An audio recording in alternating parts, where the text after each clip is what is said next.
नमस्कार मित्रों, मैं डॉक्टर अशोक त्रिपाठी आज आपके समक्ष एक बहुत महत्वपूर्ण टॉपिक लेकर के उपस्थित हुआ हूँ। How to write a PhD thesis, या हिंदी में कहें तो हम कह सकते हैं कि शोध प्रबंध कैसे लिखा जाए। हमारे बहुत सारे विद्यार्थी, खास करके इतिहास के विद्यार्थी, जो अपने शोध कार्य के अंतिम चरणों में पहुंच गए हैं और शोध प्रबंध लेखन करना चाहते हैं, तो उनके लिए यह वीडियो बहुत ही उपयोगी सिद्ध होगा, ऐसा मेरा विश्वास है। इसके पहले मित्रों, मैंने अंग्रेजी में एक वीडियो थीसिस राइटिंग टाइटल से इस विषय पर डाला था, जो कि आप देख सकते हैं प्लेलिस्ट खोल करके। आज मैं दोबारा उसी टॉपिक को हिंदी में आपके सामने आपको समझाने का प्रयास करूंगा हिंदी में, और ये मैं पावर पॉइंट के माध्यम से कर रहा हूं। मित्रों, इसमें मैंने जो स्लाइड्स बनाई हैं वो अंग्रेजी में बनाई हैं, और व्याख्या मैं हिंदी में करता चलूँगा, एक्सप्लेन करूँगा मैं हिंदी में। तो एक तरह से आप इसे समझ लीजिए कि बाइलिंगुअल है, और दोनों माध्यम के विद्यार्थियों को इससे फ़ायदा होगा। लेकिन इसके पहले कि मैं शुरू करूं बताना आपको, मैं आपको ये कहना चाहता हूं कि आप मेरे चैनल को अधिक से अधिक मात्रा में सब्सक्राइब कीजिए। जिन्होंने नहीं सब्सक्राइब किया है, सब्सक्राइब कीजिए, जिससे अच्छी अच्छी वीडियो जो आगे आने वाली हैं उनका पता आपको चलता रहेगा। साथ ही साथ मुझे भी पता चलेगा, अगर आप कमेंट करेंगे तो आपको किस विषय पे वीडियो चाहिए, आपको क्या परेशानी है, तो मैं उस विषय पर वीडियो बनाने का प्रयास करूंगा। तो मेरा भी उत्साहवर्धन कीजिए और खुद भी आप इसका लाभ उठाइए। तो आइए प्रारंभ करते हैं कि शोध प्रबंध लेखन कैसे करें। तो मित्रों, thesis writing is a different kind of writing. जैसा कि आप अपने स्क्रीन पर देख रहे हैं कि शोध प्रबंध लेखन एक अलग तरह का लेखन होता है। लेखन तो कई तरह से करते हैं। There are many different genres of academic writing. Academic writing जो होती है, चूँकि शोध प्रबंध लेखन आप शोध करके, बहुत परिश्रम करके, बहुत मेहनत करके, उसके बाद आप ढेर सारे तथ्य इकट्ठा करके, उनका विश्लेषण करके उसको लिखते हैं, तो इसलिए वो एक अलग तरह का लेखन है। सामान्य लेखन से थोड़ा अलग तरह का लेखन है। तरह तरह के there are many different genres of academic writing. Academic writing के जो है वो बहुत ही अलग अलग तरीके हैं। अब जैसे बहुत सारे लोग लिटरेरी राइटिंग करते हैं, कविता है, कहानी है, उपन्यास है, इस टाइप की चीज़ें लिखते हैं, निबंध लिखते हैं, उनका लेखन अलग तरीके से किया जाता है। इसी तरह से बिजनेस राइटिंग है। बिजनेस राइटिंग में जो बड़े बड़े व्यापारी एक दूसरे से डीलिंग करते हैं, या बड़े बड़े बिजनेस घराने एक दूसरे से डीलिंग करते हैं, तो उसके संबंध में बहुत सारी चीज़ें वो लिखते हैं। या बिजनेस की पढ़ाई लिखाई जो होती है, उसके संबंध में जो लेखन होता है वो अलग तरीके का होता है। आप नैरेटिव राइटिंग देखते हैं। नैरेटिव राइटिंग का इस्तेमाल हमारे जैसे अध्यापक लोग करते हैं। ख़ास तौर पे हम लोग जब क्लास वगैरह में पढ़ाते हैं तो उसके लिए अपना नैरेटिव हम सेट करते हैं कि हमें बच्चों को कैसे बताना है, किन किन चीज़ों पे फोकस करना है। इसी तरह से एनालिटिकल राइटिंग है। एनालिटिकल राइटिंग का मतलब होता है कि विश्लेषणात्मक, किसी चीज़ का विश्लेषण करते हुए लेखन करना। बहुत सारे लेखन के बहुत सारे प्रकार हैं। जैसे कोई बायोग्राफी लिखता है, कोई ऑटोबायोग्राफी लिखता है किसी की, कोई फिल्म के लिए कहानी लिखता है, अखबारों में लेख लिखते हैं लोग। तो तरह तरह का लेखन है। पत्र लिखना भी एक कला है। लेकिन जहाँ तक शोध प्रबंध लेखन की बात है, तो थीसिस राइटिंग, जैसे कि आप देख रहे हैं अपने स्क्रीन पर कि thesis writing is different kind of writing. ये जो है अलग तरह का लेखन है। In much the same. अब आप देखिए, जैसे अभी आपने देखा कि हर तरह के राइटिंग का अपना अलग अलग चरित्र होता है। In much the same, academic writing is a particular genre with its own distinctive style, forms of expression, arguments, logic and vocabulary. जो एकेडमिक राइटिंग होती है, दूसरे शब्दों में हम ये कह लें कि शोध प्रबंध का जो लेखन होता है वो एक अलग तरह की स्टाइल से लिखा जाता है। उसकी अपनी एक अलग स्टाइल है, अलग शैली है लिखने की। उसमें भावनाओं को व्यक्त करने का एक अपना अलग तरीका है। उसमें हम अपने तर्क किस तरह से रखते हैं, अपने आर्गूमेंट्स किस तरह से लगते हैं, अपने लॉजिक किसी समस्या के बारे में हम कैसे देते हैं, हमारी वोकेबुलरी क्या होती है, हम किस तरह की शब्दावली का इस्तेमाल करते हैं। तो ये सब बातें एकेडमिक राइटिंग में बड़ी ही महत्वपूर्ण होती हैं। और एक रिसर्चर जो एकेडमिक राइटिंग करना चाहता है उसको इन सब बातों की पूरी जानकारी कर लेनी चाहिए, पहले से ही भाषा का ज्ञान कर लेना चाहिए, उसे कई भाषाओं का जानकार होना चाहिए, उसकी शब्दावली अच्छी होनी चाहिए, उसकी स्टाइल अच्छी होनी चाहिए, उसे विषय का अच्छा ज्ञान होना चाहिए, उसमें तर्क वितर्क करने की क्षमता होनी चाहिए, अपने आप को एक्सप्रेस करने की क्षमता होनी चाहिए, आर्गुमेंट करने की क्षमता होनी चाहिए, समस्याओं का समाधान देने की क्षमता उसमें होनी चाहिए। तो वही व्यक्ति जो है वो एकेडमिक राइटिंग करने में सक्षम हो सकता है। तो मित्रों, उम्मीद है कि आपको ये समझ में आ गया होगा फ़र्क कि एकेडमिक राइटिंग या कह लीजिए शोध प्रबंध लेखन और दूसरे तरह के लेखन में क्या फ़र्क होता है। क्योंकि एक रिसर्च वर्क होता है शोध कार्य में और दूसरे किस्से कहानी इत्यादि में बड़ा फ़र्क होता है। अब आप देखिए इस दूसरी स्लाइड में आप देखिए कि it is necessary for a researcher to learn skills of academic writing, they should read the works of some of the best authors of the subject to improve their skill of academic writing. They must acquire the knowledge of methods of social or scientific research. He must be aware of external and internal criticism. It needs objectivity. Bias and personal feelings must be avoided. तो एक शोधार्थी के लिए academic writing की क्षमता को सीखना और जानना ये बड़ा ही महत्वपूर्ण होता है। इसके लिए उसको एकेडमिक राइटिंग में निपुण होना बहुत ज़रूरी होता है एक शोधार्थी के लिए। उनको जो है इसके लिए क्या करना चाहिए, इसके लिए ये करना, खूब पढ़ना चाहिए उनको जो है। They should read the works of some of the best authors of the subject. इस विषय में यानी आपका जो सब्जेक्ट है, आपकी जो डिसिप्लिन है, उसके जो बेस्ट ऑथर्स हैं आप उनकी पुस्तकें पढ़िए। आप देखिए कि कैसे वो लिखते हैं, कैसे चीज़ों को समझते हैं, कैसे अपने आर्गूमेंट्स देते हैं, कैसे अपने तर्क देते हैं, अपनी बात किस तरह से आपके सामने रखते हैं। तो इसलिए जो है आप खूब पढ़िए उनको। और भी जो बढ़िया थीसिस हैं, अवार्डेड थीसिस हैं, उनको आप पढ़िए, उनकी लेखन शैली को आप देखिए। मैं ये नहीं कहता कि आप उसको इमिटेट कीजिए, लेकिन उससे आपको अपने आप को इम्प्रूव करने में सहायता मिलेगी। एक रिसर्चर को they must acquire the knowledge of methods of social and scientific research. तो रिसर्च मेथोलॉजी का अच्छा ज्ञान होना चाहिए। एक शोधार्थी को रिसर्च का जो मेथड है, चाहे वो साइंटिफिक रिसर्च हो चाहे सोशल रिसर्च हो, जो शोध की प्रविधि है उसका बहुत अच्छा ज्ञान होना चाहिए। और साथ ही साथ उसे आंतरिक और बाह्य आलोचना से परिचित होना चाहिए। आंतरिक आलोचना और बाह्य आलोचना बहुत ही ज़रूरी है, क्योंकि जब आपके पास साक्ष्य इकट्ठा हो जाएंगे तो आप साक्ष्यों को आप हूबहू प्रयोग नहीं कर सकते। उसके लिए आवश्यक है कि आप साक्ष्यों की आलोचना करें। आप ये देखें कि डॉक्यूमेंट सही है कि नहीं है, फोर्ज तो नहीं है, ये राइटिंग जो है वो बायस हो करके तो नहीं लिखी गई है, उसमें कितनी ऑब्जेक्टिविटी है, इसकी ऑथेंटिसिटी जो है वो कितनी है, इसमें जो शब्दावली वगैरह का प्रयोग किया गया है उसकी मीनिंग्स जो है समय के साथ बदल तो नहीं गई हैं। तो बहुत सारी बातें हैं। इंटरनल एक्सटर्नल क्रिटिसिज्म पे मैंने एक अलग से वीडियो डाली हुई है, उसको आप देख सकते हैं।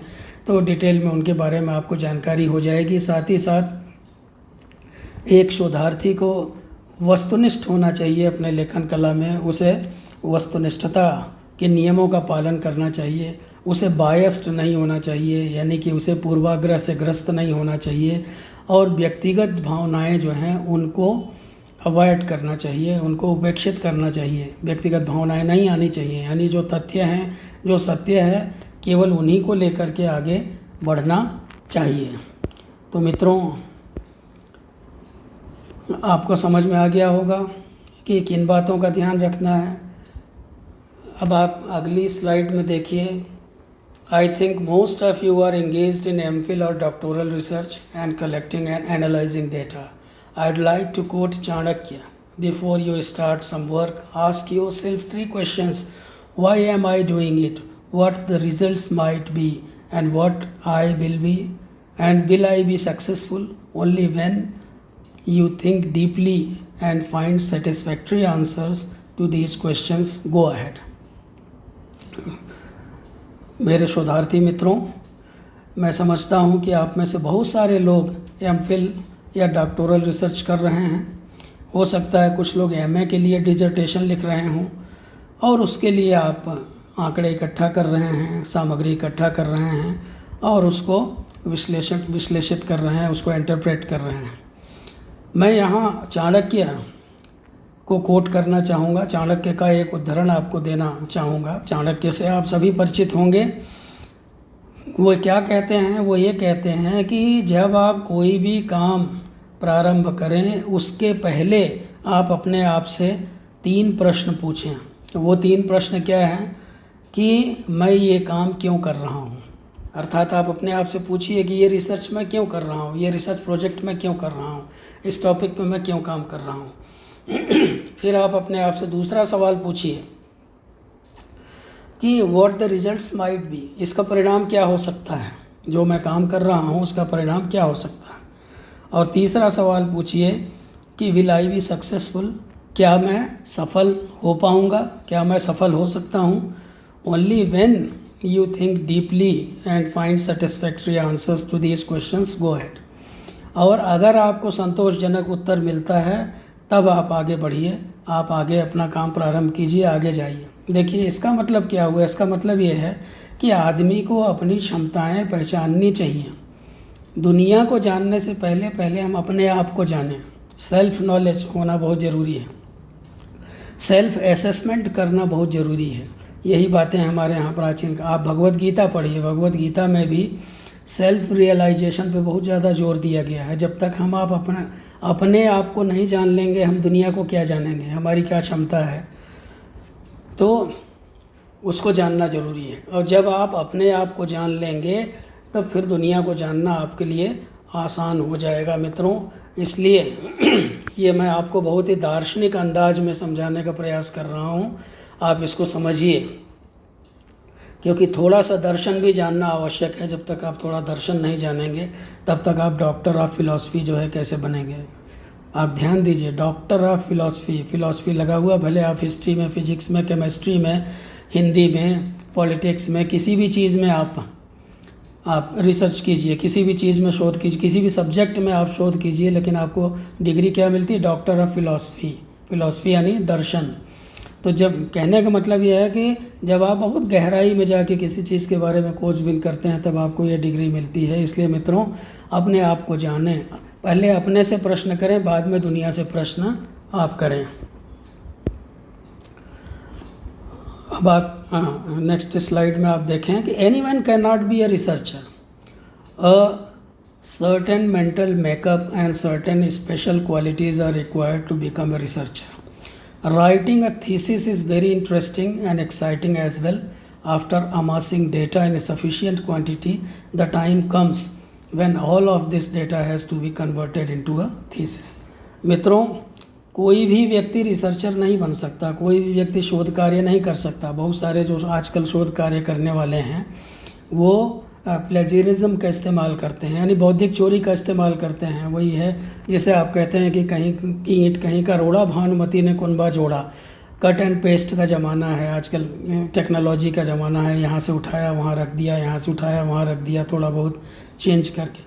तो कोई भी व्यक्ति रिसर्चर नहीं बन सकता, और इसके लिए कोई ज़रूरी नहीं है कि आप उस सब्जेक्ट में आपने एमए किया हो या और भी किया है। एक शोधार्थी जो है वो अलग ही मेंटल सेटअप का व्यक्ति होता है। उसके लिए आपको, आपके अंदर कुछ विशेष गुण होने चाहिए। आप देखिए बहुत सारे लोग हैं जो कि इतिहास के नहीं थे। आप ऑगस्ट कॉम्टे को ले लीजिए, आप ऐसे बहुत सारे विद्वान हैं जो कि कार्ल मार्क्स को ले लीजिए, ये सब इतिहास के विद्वान नहीं थे, लेकिन इतिहास में इनकी बहुत ज़्यादा पैठ थी। ऐसे तमाम विद्वान हैं जिन्होंने इतिहास करना होते हुए, कोई गणित का प्रोफेसर था, कोई किसी दर्शन का प्रोफेसर था, कोई किसी चीज़ का प्रोफेसर था, लेकिन उन्होंने इतिहास में बहुत काम किया है। तो क्यों किया है? क्योंकि उनके अंदर कुछ स्पेशल क्वालिटीज़ थी। थीसिस लिखने का काम जो है वो बड़ा ही रुचिकर होता है, बड़ा ही रोचक होता है, बड़ा इंटरेस्टिंग होता है, साथ ही साथ बहुत एक्साइटिंग भी होता है। एक्साइटिंग मतलब कि बड़ा आपके अंदर एक तरह की उत्तेजना पैदा कर देता है, एक तरह का उत्साह पैदा कर देता है। जब पर्याप्त मात्रा में हमारे पास आंकड़े इकट्ठा हो जाते हैं तो आंकड़ा इकट्ठा करने के बाद उसको एक थीसिस के रूप में कन्वर्ट करना, यानी कि उसको एक शोध प्रबंध के रूप में कन्वर्ट करना अपने आप में ही बहुत एक्साइटिंग होता है, बहुत ही रुचिकर होता है। तो मित्रों, हर कोई शोधार्थी नहीं बन सकता, रिसर्चर नहीं बन सकता, हर कोई रिसर्च शोध प्रबंध लेखन का काम नहीं कर सकता। उसके लिए कुछ स्पेशल क्वालिटीज़ की ज़रूरत होती है। वो स्पेशल क्वालिटीज़, वो विशेष गुण हर विद्यार्थी को, हर रिसर्चर को अपने अंदर विकसित करना होगा, तभी वो अच्छा काम कर सकता है। वरना काम तो हो ही रहा है जैसे आजकल हो रहा है, इधर का माल उधर, इधर का माल उधर, तो पीएचडी की डिग्री मिल जाएगी लेकिन ज्ञान नहीं होगा। आइए हम आगे बढ़ते हैं, अगली स्लाइड में हम आप पढ़िए। देखिए, academic writing is a creative activity and not an easy thing. It is largely a solitary process and progress may seem to be very slow, but it is an opportunity for a research scholar to enter into the intellectual world, to leave an impact of him. If he can concentrate on this creative dimension, he will enjoy the process much more. मित्रों, academic writing आसान काम नहीं होता, यह एक रचनात्मक काम होता है। It is a creative activity and not an easy thing. यह आसान काम नहीं होता और ये एक सॉलिटरी प्रोसेस है और इसकी जो प्रगति है वो बहुत धीमी होती है। ऐसा नहीं है कि आप जो है लिखना शुरू किया, आप बैठ गए एक बार लिखने तो आपने 100 पेज लिख डाला, ऐसा नहीं होता। 300 पेज की तो थीसिस ही होती है। बहुत धीमी प्रक्रिया है। बार बार आप लिखेंगे, बार बार फाड़ेंगे, आप संतुष्ट नहीं होंगे अपने तर्कों से।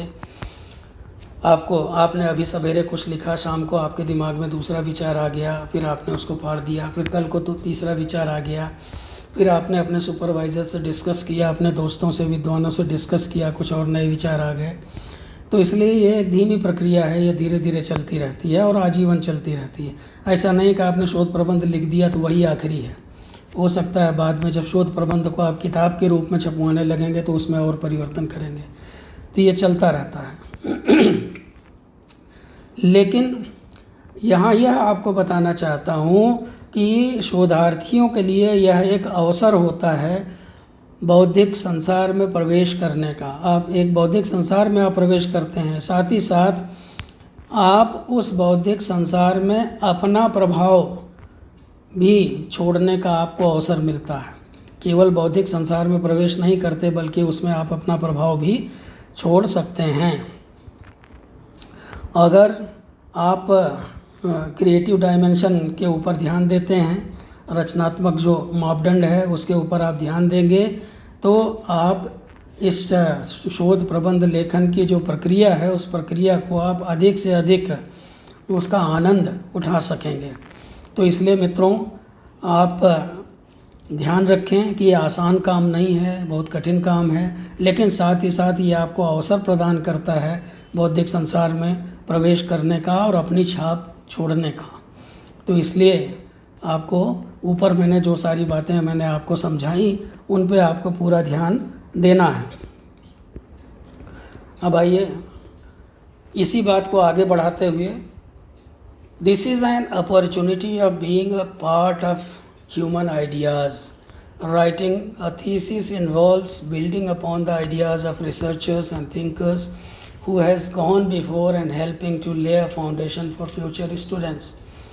देखिए, ये एक अवसर है जो मानव विचार, आप ह्यूमन आइडियाज़, बहुत सारे लोगों ने मनुष्य की प्रगति के लिए, मनुष्य के उत्थान के लिए अपने विचार प्रकट किए हैं। वो चाहे स्वामी विवेकानंद हो, चाहे महात्मा गांधी हो, चाहे प्राचीन काल में अरस्तु हो, चाणक्य हो, मनु हो, ऐसे बहुत सारे विद्वान हैं। मध्यकाल में ऐसे तमाम विद्वान हुए, बहुत सारे मुस्लिम विद्वान हुए, बहुत सारे क्रिश्चियन विद्वान हुए, बहुत सारे हिंदू विद्वान हुए। हर धर्म में, हर समाज में कोई न कोई ऐसे विचारक उत्पन्न हुए हैं जिन्होंने समाज के लिए, समाज के विकास के लिए बहुत सारी आइडियाज़ दी हैं। तो आप भी उनका हिस्सा बन सकते हैं।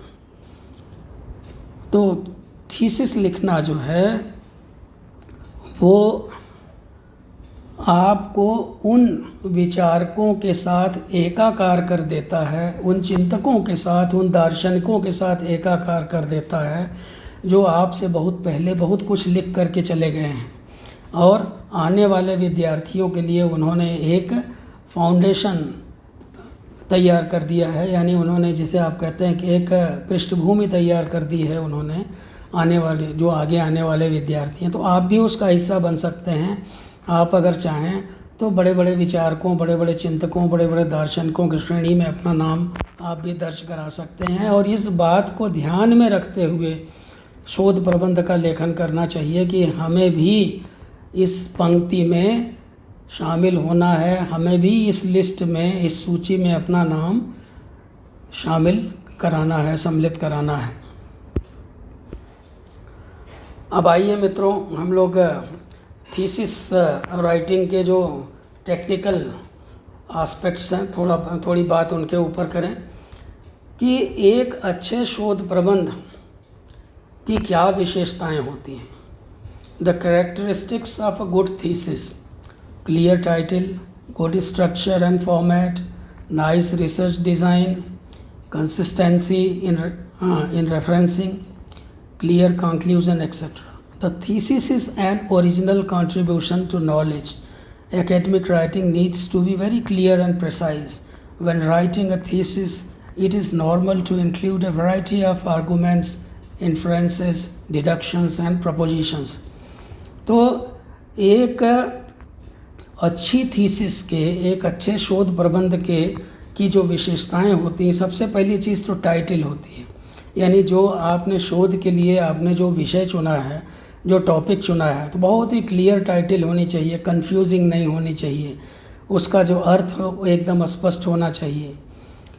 फॉर्मेट जो है आपके शोध प्रबंध का, जो आपने अपने सुपरवाइज़र के सहायता से आपने तैयार कराया है, जो आपने चैप्टराइजेशन वगैरह किया है कि पहले आपको क्या देना है, बाद में क्या देना है, तो वो फॉर्मेट और उसका जो स्ट्रक्चर है, उसका जो ढांचा है, वो बहुत ही अच्छा होना चाहिए। अच्छी रिसर्च डिज़ाइन होनी चाहिए, निरंतरता होनी चाहिए आपके शोध प्रबंध लेखन में, कंसिस्टेंसी होनी चाहिए, और ख़ास करके रेफरेंसिंग ऐसा नहीं हो कि एक पेज पे तो आपने 10 रेफरेंस दे दिए, उसके बाद अगले 4-5 पेज में कोई रेफरेंस नहीं दिए। तो जो रेफरेंसेज हैं, वो रेफरेंसेज यानी जो संदर्भ हैं, वो संदर्भ में भी निरंतरता होनी चाहिए, और साथ ही साथ आपके जो निष्कर्ष हों एकदम स्पष्ट होने चाहिए, एकदम क्लियर होने चाहिए। थीसिस जो है वो ज्ञान के क्षेत्र में एक मौलिक आपके योगदान होता है, एक मौलिक योगदान होता है, ओरिजिनल कंट्रीब्यूशन होता है ज्ञान के क्षेत्र में। इसलिए एकेडमिक राइटिंग जो होती है, शोध प्रबंध लेखन जो है, वो बहुत ही स्पष्ट होना चाहिए और बहुत प्रेसाइज होना चाहिए, बहुत बृहद नहीं होना चाहिए। प्रेसाइज हो, क्लियर, स्पष्ट हो और संक्षिप्त हो। जब when writing a thesis, it is normal to include variety of arguments, inferences, deductions and propositions. जब हम लोग थीसिस लिखने लगते हैं तो बहुत सारे हम लोग तर्क वितर्क करते हैं, बहुत सारे अनुमान लगाते हैं, बहुत सारी चीज़ें काटते छांटते हैं, बहुत सारी चीज़ें हम उसमें जोड़ते हैं, बहुत सारी हमारी प्रोपोजिशंस होती हैं। तो ये एक बहुत ही रोचक प्रक्रिया है, बहुत ही एक्साइटिंग प्रोसेस है ये, और बहुत ही इंटरेस्टिंग और प्रोसेस है। तो इन पर पूरा ध्यान प्रत्येक शोधार्थी को देना चाहिए। अब आइए मित्रों, हम बात करते हैं सुपरवाइज़र के रोल की। देखिए थीसिस राइटिंग में सुपरवाइज़र का रोल बहुत ही महत्वपूर्ण होता है। सुपरवाइज़र का रोल तो ओवरऑल बहुत महत्वपूर्ण होता है। इसके ऊपर मैंने एक वीडियो अलग से बना के डाली है और मैं आप लोगों से निवेदन करूंगा कि उस वीडियो को आप देखें। हमारे ख्याल से आधे घंटे की वीडियो होगी, उसको अगर आप देख लेंगे तो आपको सुपरवाइज़र का महत्व समझ में आएगा। देखिए कबीरदास ने कहा है कि अगर गुरु भी अंधा है और चेला भी अंधा है तो दोनों का डूबना तय है।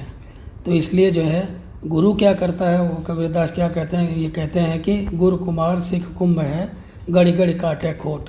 कि गुरु जो है वो कुम्हार है, शिष्य जो है वो घड़ा है, वो गढ़ते समय गढ़ गढ़ के उसमें से खोट निकालता है। और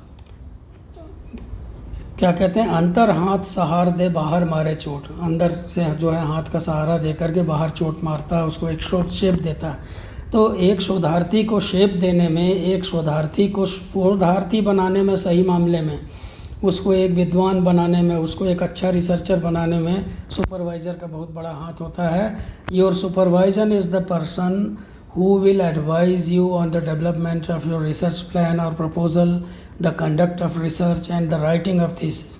सुपरवाइज़र या शोध निर्देशक ही वह व्यक्ति है जो आपको आपके रिसर्च प्लान और रिसर्च प्रपोजल जो है आपका, जो आपकी कार्य योजना है उसके विकास के बारे में आपको सलाह देगा, आपको बताएगा कि आपका जो शोध कार्य है उसको किस प्रकार से पूरा करना है और किस तरह से शोध प्रबंध लेखन करना है, ये आपका शोध निर्देशक आपको बताएगा।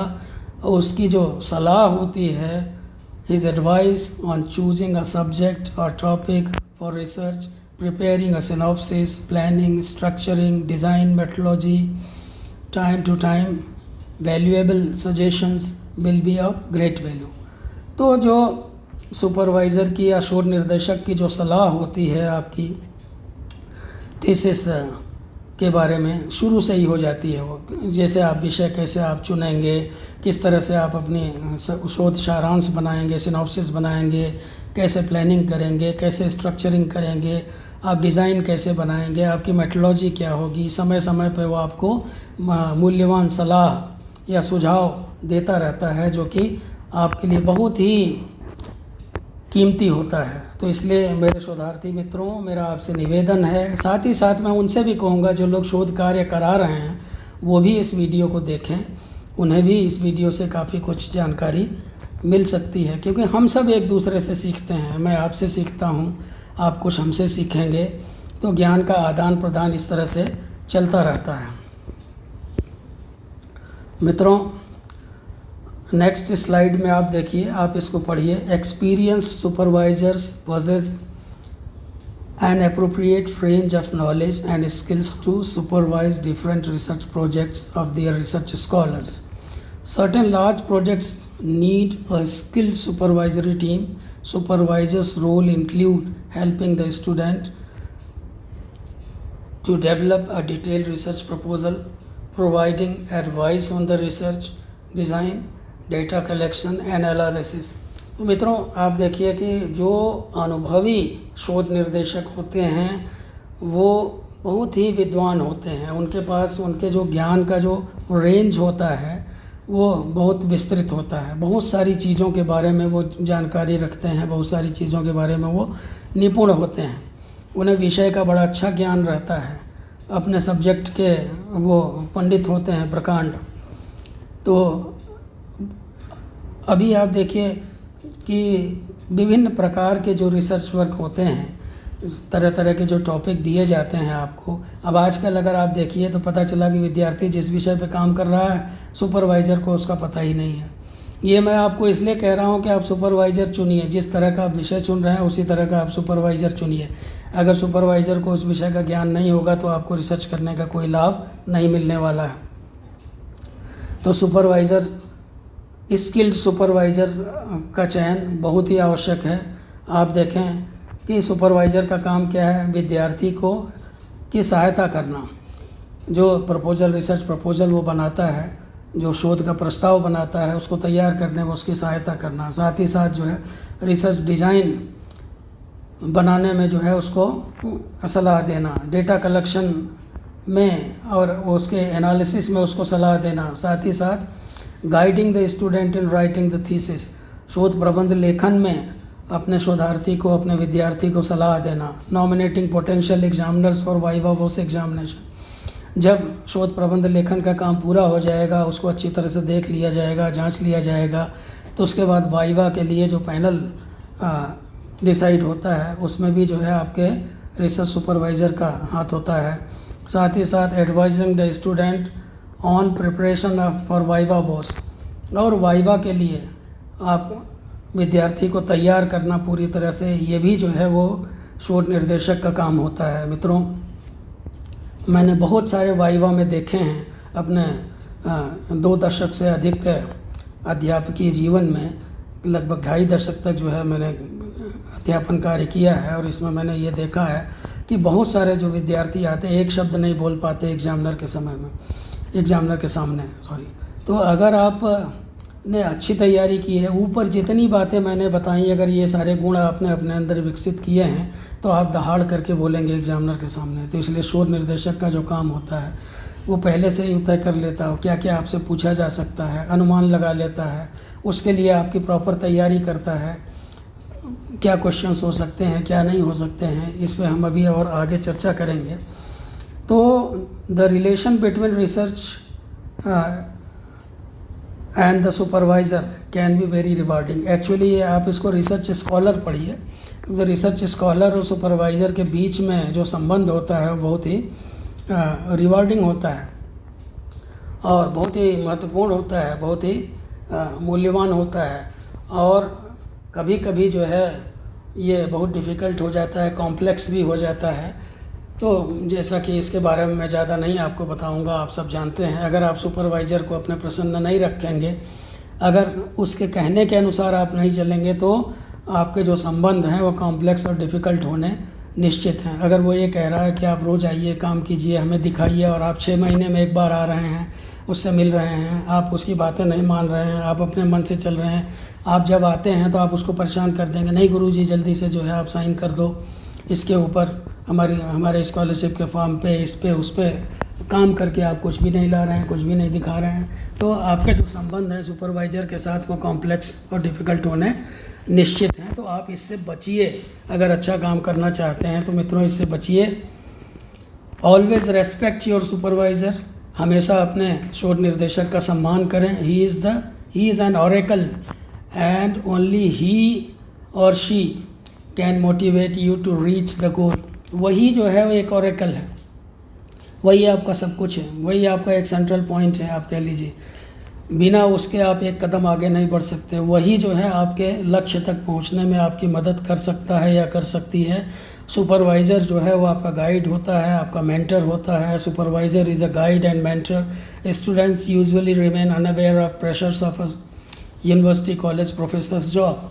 जो स्टूडेंट्स होते हैं उनको पता नहीं होता कि कितने तरह के दबाव झेलता है एक जो यूनिवर्सिटी कॉलेज में पढ़ाने वाले प्रोफेसर्स होते हैं, उनके ऊपर तरह तरह के दबाव होते हैं, तरह तरह की झंझटें होती हैं। कभी हो सकता है कि कभी वो आप जाएं तो आपसे वो ठीक से बात ना करें, हो सकता है कभी वो मेंटल एगनी में हो, उस समय जो है वो थोड़ा परेशान हो। तो इन सब बातों का आपको पहले ही अनुमान लगा लेना चाहिए। आप अपने सुपरवाइजर्स के पास तभी जाएं जब वो बहुत अच्छे मूड में हैं, उनसे पहले से टाइम ले लें, उनसे बातचीत कर लें। बातचीत करके फिर आप उनके पास जाइए, पूरा समय लीजिए, उनसे कह दीजिए कि सर हमें कम से कम 2 घंटे का समय चाहिए आपका, उस हिसाब से आपको टाइम बताएंगे, आप जाइए।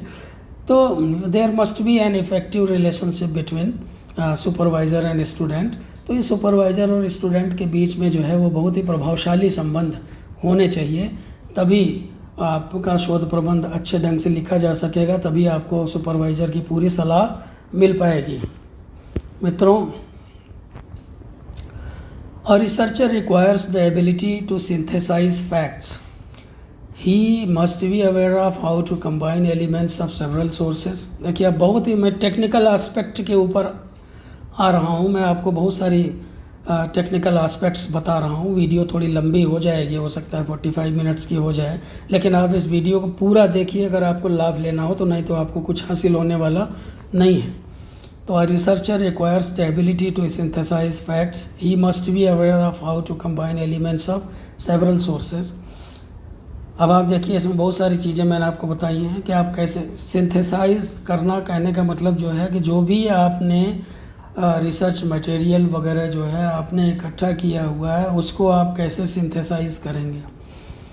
और तो उसमें आपको क्या करना है, मटेरियल को सेलेक्ट करना है, कौन सा मटेरियल कौन से चैप्टर में जाएगा, कहाँ किसका उपयोग किया जाएगा।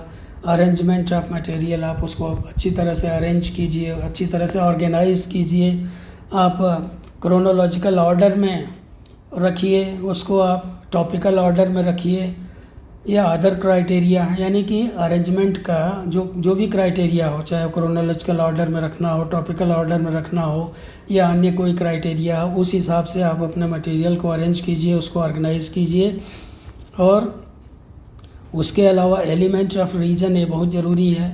आपके अंदर जो तार्किक क्षमता है वो बहुत महत्वपूर्ण होती है। प्रॉब्लम ऑफ एम्फेसिस आप किस चीज़ पे दे रहे हैं, इसकी भी समस्या आपके सामने आएगी कि किस चीज़ पे ज़्यादा जोर दिया जाए, किस चीज़ पर कम जोर दिया जाए, कौन सी चीज़ अधिक महत्वपूर्ण है, कौन सी चीज़ हमारे लिए ज़्यादा लाभप्रद, किसको ज़्यादा हाईलाइट करना है, किसको कम हाईलाइट करना है, तो इसकी भी समस्या आती है। इस पर आप अपने सुपरवाइज़र से डिस्कस कीजिए।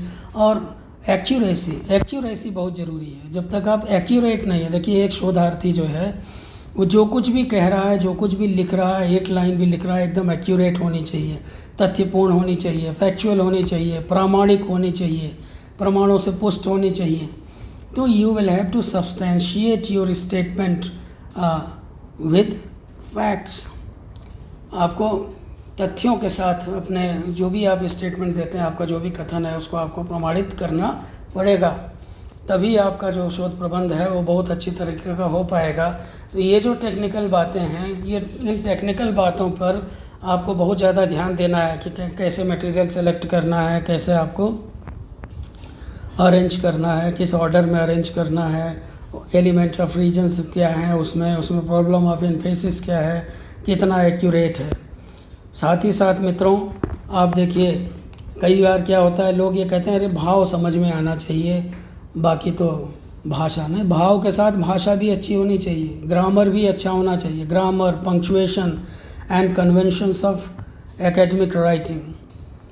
Select appropriate terminology which treats both genders equally. Writing of reflective accounts must be in first person. Write in a style which communicates your ideas clearly and accurately and which is appropriate for your methodology। तो मित्रों grammar का आपको अच्छा ज्ञान होना चाहिए, punctuation का अच्छा ज्ञान होना है, कहाँ कॉमा लगाना है, कहाँ फुल स्टॉप लगाना है, कहाँ कोलन है, कहाँ सेमी कोलन है, कहाँ डैश लगाना है, कहाँ इन्वर्टेड कॉमास लगाना है, कहाँ किसी चीज़ को बोल्ड करना है, कहाँ किसी चीज़ को इटैलिक्स में लिखना है। साथ ही साथ टर्मिनोलॉजी जो आप चुनेंगे वो भी बहुत महत्वपूर्ण, जो शब्दावली होती है वो बड़ी महत्वपूर्ण होती है।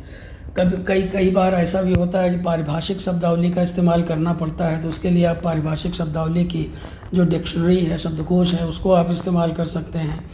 साथ ही साथ जो आप लिखेंगे तो ज़्यादा से ज़्यादा फर्स्ट पर्सन में लिखने की कोशिश कीजिए। अंग्रेजी वगैरह में लिख रहे हैं तो हिंदी में भी, तो उसमें आपको गलतियाँ कम होंगी।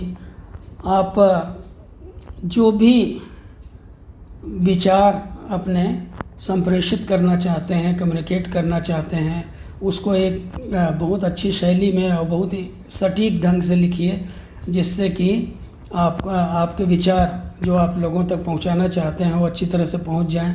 और साथ ही साथ उसके लिए आप एक एप्रोप्रिएट मेथोडोलॉजी जो है, एक अच्छी शोध प्रविधि जो है उसका चयन कीजिए और उसको अपनाइए और उसके हिसाब से आप लिखिए। तो मित्रों ये टेक्निकल चीज़ें हैं, ये आपको बहुत महत्वपूर्ण नहीं लगती होंगी, लेकिन इन्हीं से आप देखिए बहुत सारे लेखकों को आपने पढ़ा होगा। जैसे आप हिंदी साहित्य में आप मुंशी प्रेमचंद को पढ़ते हैं, तुलसीदास को पढ़ते हैं, आप देखिए उनको पढ़िए, आप तो छोड़ने का मन ही नहीं करता।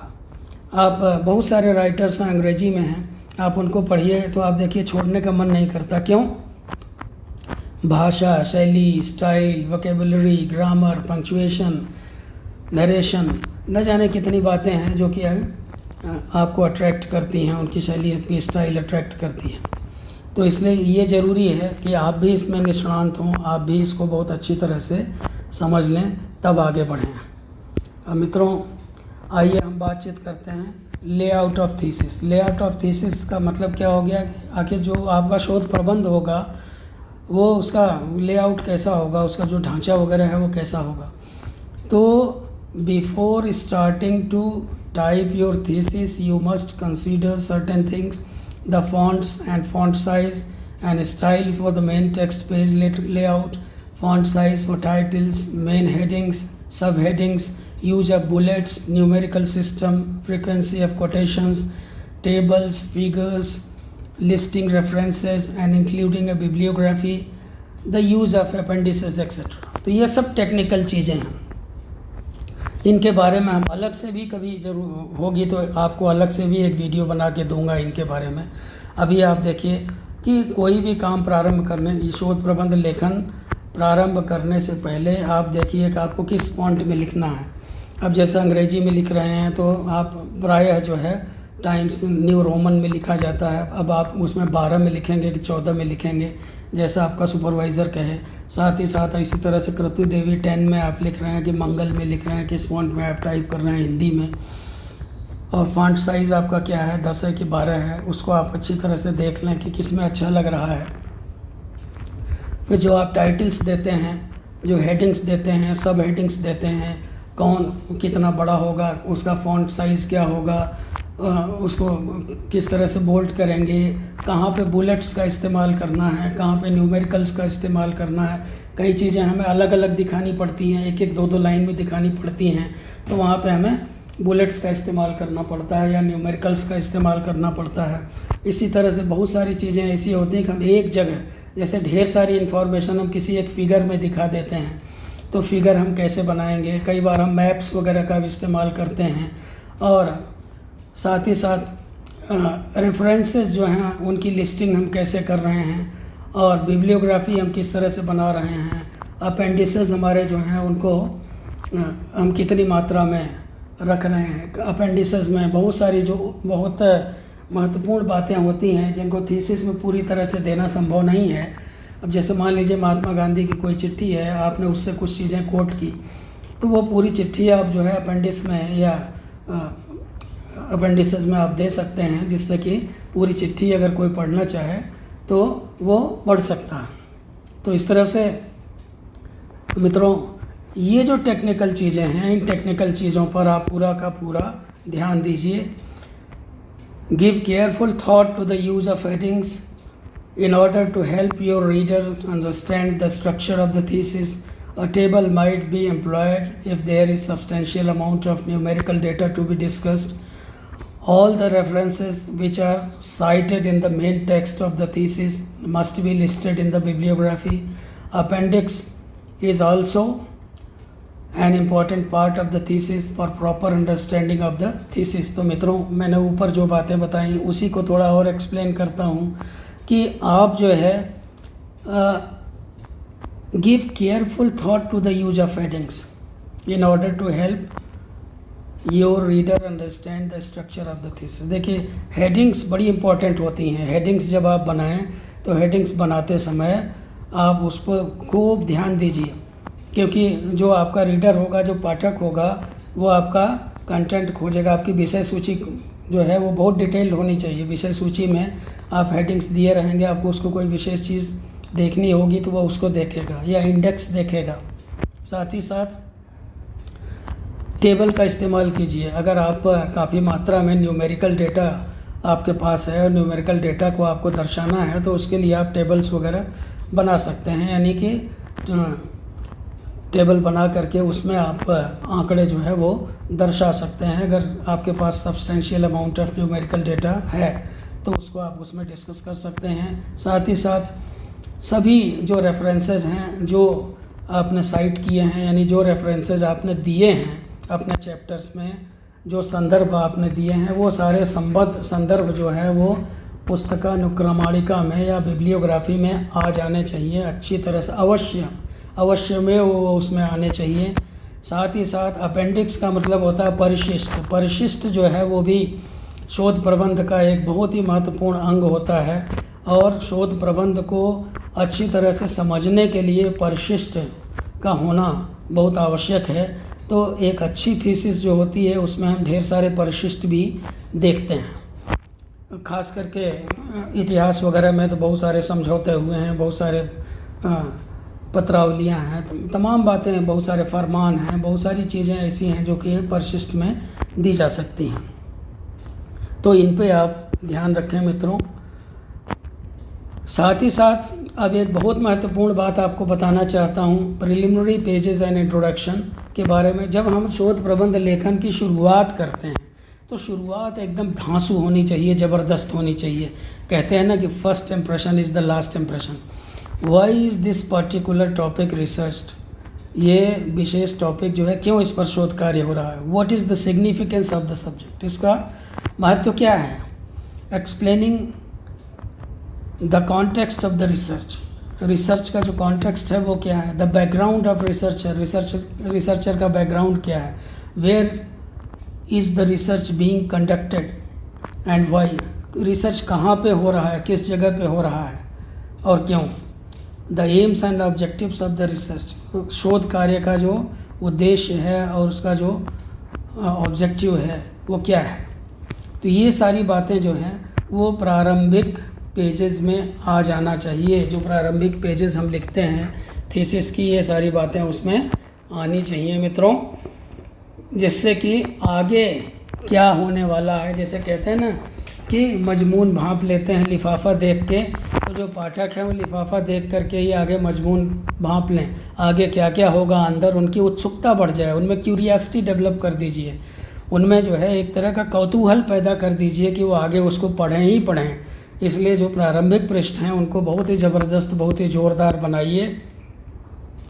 अब आप देखिए लिटरेचर रिव्यू भी इसी का एक हिस्सा है। हमारे पास जो सामग्री इकट्ठा होती है उसका हम पुनर्मूल्यांकन करते हैं, उसकी पुनर्समीक्षा करते हैं कि द लिटरेचर में include primary sources, contemporary records, confidential reports, public reports, government records, diaries, questionnaires, interviews, survey reports, letters, autobiographies, memoirs, speeches, public opinion, folklores, proverbs, visual films, paintings, photographs, and secondary sources like research articles, writings of noted authors।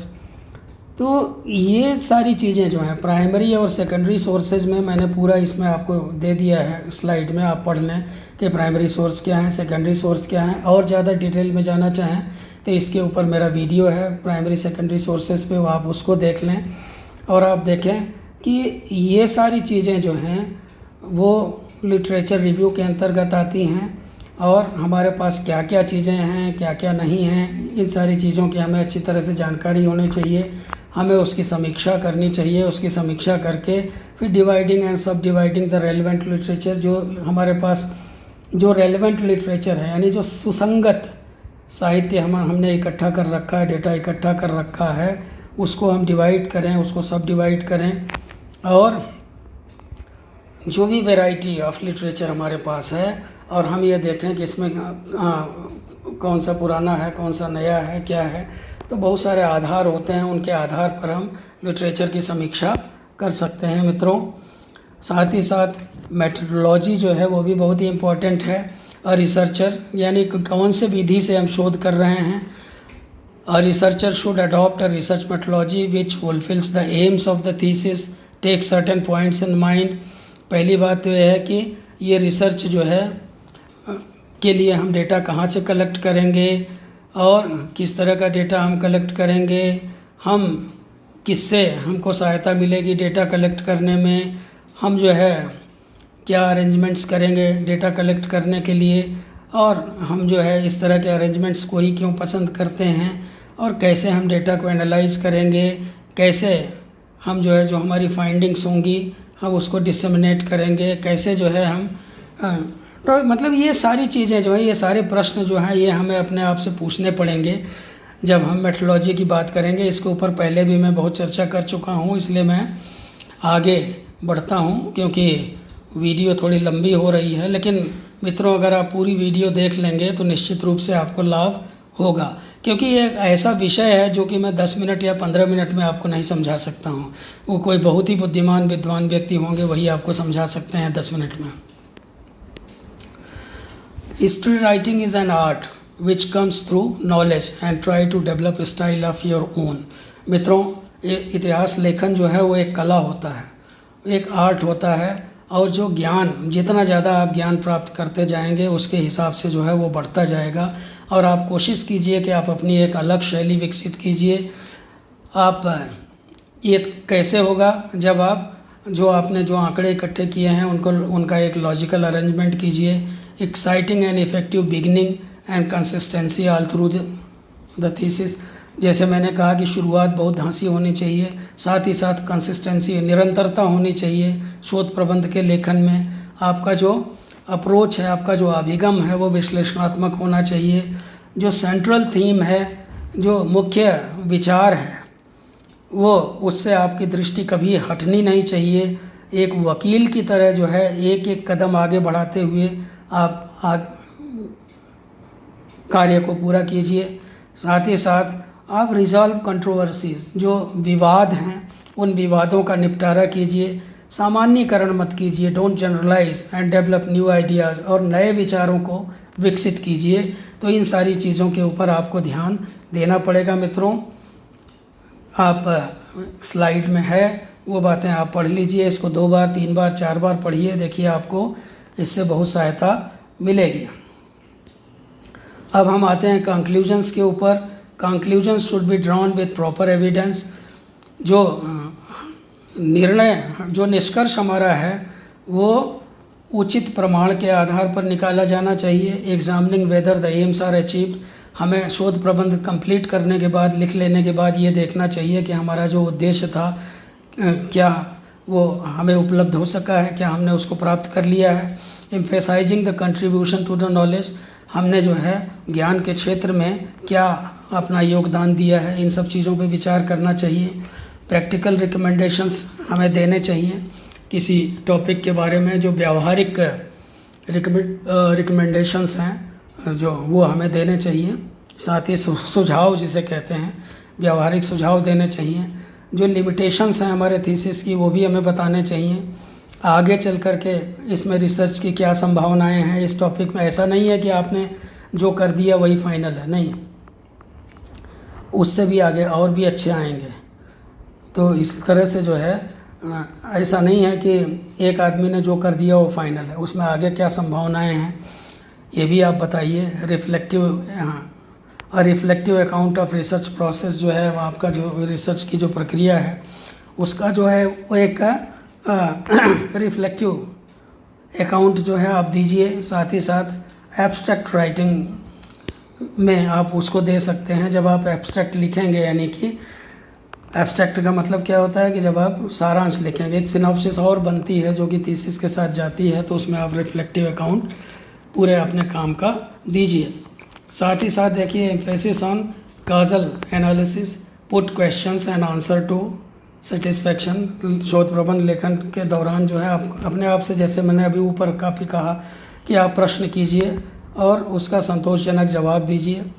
और साथ ही साथ don't try to use all the material just for the sake of increasing the number of references, use only relevant data. तो पूरा material जो आपने इकट्ठा किया 1000 पेज, तो आप सबको इस्तेमाल मत कीजिए। जो सुसंगत हो केवल उसका ही आप प्रयोग कीजिए। Producing the first complete draft. जब आपका पूरा पहला ड्राफ्ट हो जाए, तैयार हो जाए, तब उसके बाद आप उसको अच्छी तरह से चेक कीजिए। देखिए internal coherence and internal consistency उसमें चेक कीजिए। प्रूफ रीडिंग कीजिए आप अच्छी तरह से, और साथ ही साथ अपने सुपरवाइज़र से आप उसको चेक करवाइए, आप स्वयं चेक कीजिए और उसकी टेम्पररी बाइंडिंग करवाइए। क्योंकि थीसिस सबमिट होने के पहले जो है वो एक बार एक सेमिनार होता है, उस सेमिनार में आपको उसको दिखाना पड़ेगा, प्री सबमिशन जिसे कहते हैं। तो प्री सबमिशन के लिए आप टेम्पररी बाइंडिंग करवा के उसको रखिए। फिर उसके बाद अंतिम पड़ाव जो आता है वो आता है द ओरल एग्जामिनेशन और वाइवा बोस। शोध प्रबंध लेखन के बाद जब आपका शोध प्रबंध जमा हो जाएगा, जमा होने के बाद एग्जामिनर्स वगैरह उसको देख लेंगे, तब जो है एक बार फिर से आपके सुपरवाइज़र का रोल यहाँ प्रारंभ होता है। वो इंटरनल एग्जामिनर और एक्सटर्नल एग्जामिनर्स वगैरह की व्यवस्था करेगा। वो खुद ही इंटरनल एग्जामिनर होता है, एक्सटर्नल एग्जामिनर्स बाहर से आते हैं। आपको बताएगा कि थीसिस की स्ट्रेटजी क्या होगी, वाइवा में आप किस तरह से उसको पढ़ेंगे, साथ ही साथ किस तरह के प्रश्न आ सकते हैं उसका पूर्वानुमान लगाएगा, उसको एंटिसिपेट करेगा। The structure of viva, viva का स्ट्रक्चर क्या होगा, कोपिंग स्ट्रेटजीज फॉर क्वेश्चंस, और जो प्रश्न पूछे जाएंगे उनके लिए वो एक रणनीति बनाएगा कि उनका जवाब कैसे दिया जाएगा। साथ ही साथ आपके थीसिस पे बहुत लोग आरोप लगाएंगे, बहुत लोग कहेंगे यहाँ आपको ये करना चाहिए, वहाँ पे वो करना चाहिए, तो आप कैसे अपने थीसिस को डिफेंड करेंगे, ये चीज़ें भी आपको समझाएगा। फिर उसके बाद जो पॉसिबल रिजल्ट्स है वाइवा का, वो चीज़ भी सामने आएगी। तो जनरली होता यही है कि वाइवा के बाद पीएचडी की डिग्री मिल जाती है। तो मित्रों, अपने 2.5 दशक के अध्यापन के दौरान जितना भी मुझे ज्ञान था, जितना भी मुझे जानकारी थी, वो सब मैंने आपके साथ शेयर करने की कोशिश की। मैंने बहुत कोशिश की कि वीडियो शॉर्ट हो, लेकिन फिर भी लगभग 1 घंटे की वीडियो हो गई। और मेरा निवेदन है कि आप इस वीडियो को पूरा देखें, आप ऊबे ना, 2 बार में 3 बार में पूरा वीडियो देखें, इसको अच्छी तरह से समझें, एक स्लाइड को आप कई बार पढ़ें, देखें, निश्चित रूप से आपको फ़ायदा होगा। अगर आपको फ़ायदा हो तो आप मेरे चैनल को सब्सक्राइब करें, आप इस वीडियो के ऊपर कमेंट करें और मुझे सुझाव दें, जिससे कि मैं आगे और अच्छे वीडियो बनाऊं। पेशेंटली, बहुत ही धैर्यपूर्वक इतने लंबा वीडियो सुनने के लिए आपको बहुत बहुत धन्यवाद, बहुत बहुत शुक्रिया। नमस्कार।